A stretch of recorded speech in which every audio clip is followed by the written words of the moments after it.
தற்போதைய அண்மை செய்தியை பார்த்துக் கொண்டிருக்கிறோம். பெங்களூரு கூட்ட நெரிசல் சம்பவம் தொடர்பான வழக்கில் நிலை அறிக்கை தாக்கல் செய்ய கர்நாடக அரசுக்கு உத்தரவு பிறப்பிக்கப்பட்டுள்ளது.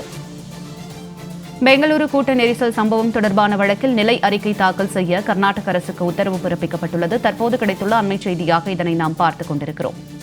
கடந்த 3ஆம் தேதி பெங்களூருவில் RCB வெற்றி கொண்டாட்ட கூட்ட நெரிசலில் சிக்கி 11 பேர் உயிரிழந்த விவகாரத்தில் நிலை அறிக்கை தாக்கல் செய்ய உத்தரவு பிறப்பிக்கப்பட்டுள்ளது.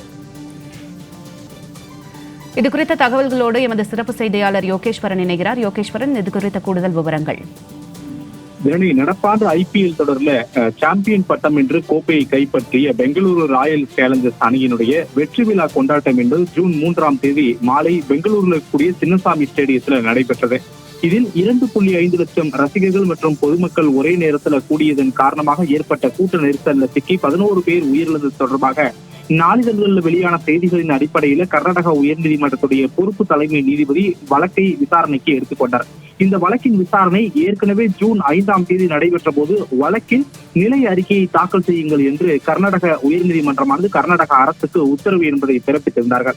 ஆனால் இப்போது வரை நிலை அறிக்கை தாக்கல் செய்யப்படாத நிலையில வழக்கு விசாரணை என்பது ஜூன் 10ஆம் தேதியான இன்றைய தினத்திற்கு ஒத்திவைக்கப்பட்டிருந்த நிலையில இந்த வழக்கின் விசாரணை இன்று மீண்டும் விசாரணைக்கு எடுத்துக் கொள்ளப்பட்டது. அப்போது கர்நாடக அரசு தரப்பில் ஆஜரான அட்வொகேட் ஜெனரல் கடந்த வாரம் இவ்வழக்கில் நிலை அறிக்கையை தாக்கல் செய்ய கர்நாடக உயர்நீதிமன்றம் உத்தரவிட்டிருந்தது. ஆனால் நாங்கள் ஒரு நபர் ஆணையத்தை அமைத்திருக்கக்கூடிய நிலையில ஒரு நபர் ஆணையமானது வழக்கின் அறிக்கையை தாக்கல் செய்வதற்கு 1 மாத கால அவகாசம் எடுத்துக்கொள்வார்கள். எனவே நாங்கள் இப்போது வரை நிலை அறிக்கையை தாக்கல் செய்யவில்லை என்று நீதிமன்றத்தில் கர்நாடக அரசு தரப்பு தெரிவித்தது. இதற்கு காட்டமாக கர்நாடக அரசு வழக்கறிஞரிடம் அப்படி என்றால் நீங்கள் நிலை அறிக்கையை நீதிமன்ற உத்தரவையும் மீறி தாக்கல் செய்ய மாட்டோம் என கூறுகிறீர்களா என நீதிபதி கேள்வி எழுப்பினார். அதற்கு நாங்கள் அப்படி கூறவில்லை, மாறாக நிலை அறிக்கையை தாக்கல் செய்யக்கூடிய பட்சத்துல நிலை அறிக்கையை அடிப்படையாக கொண்டு இந்த வழக்கில் தொடர்புடையவர்கள் ஜாமீன் பெறக்கூடுவார்கள்.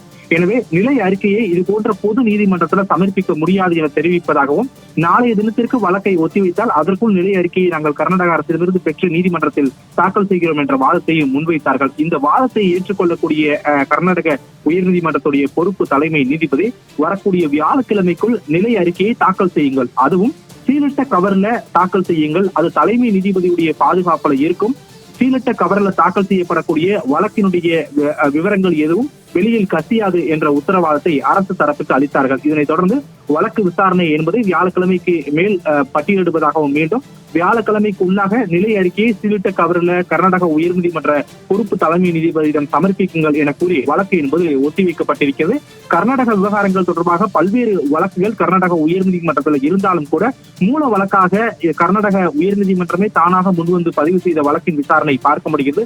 அந்த அடிப்படையில இந்த வழக்குல இன்றும் நிலை அறிக்கையை கர்நாடக அரசு தாக்கல் செய்யப்படாத நிலையில அரசை கடிந்து கொண்ட உயர்நீதிமன்றத்துடைய பொறுப்பு தலைமை நீதிபதி வியாழக்கிழமைக்குள் நிலை அறிக்கையை சீலிட்ட கவர்ல உயர்நீதிமன்றத்துடைய பொறுப்பு தலைமை நீதிபதியிடம் சமர்ப்பிக்க வேண்டும் என உத்தரவிட்டு வழக்கு என்பதை ஒத்திவைத்திருக்கிறார்கள். ஜனனி, யோகேஸ்வரன், தங்களுடைய விரிவான தகவலுக்கு நன்றி.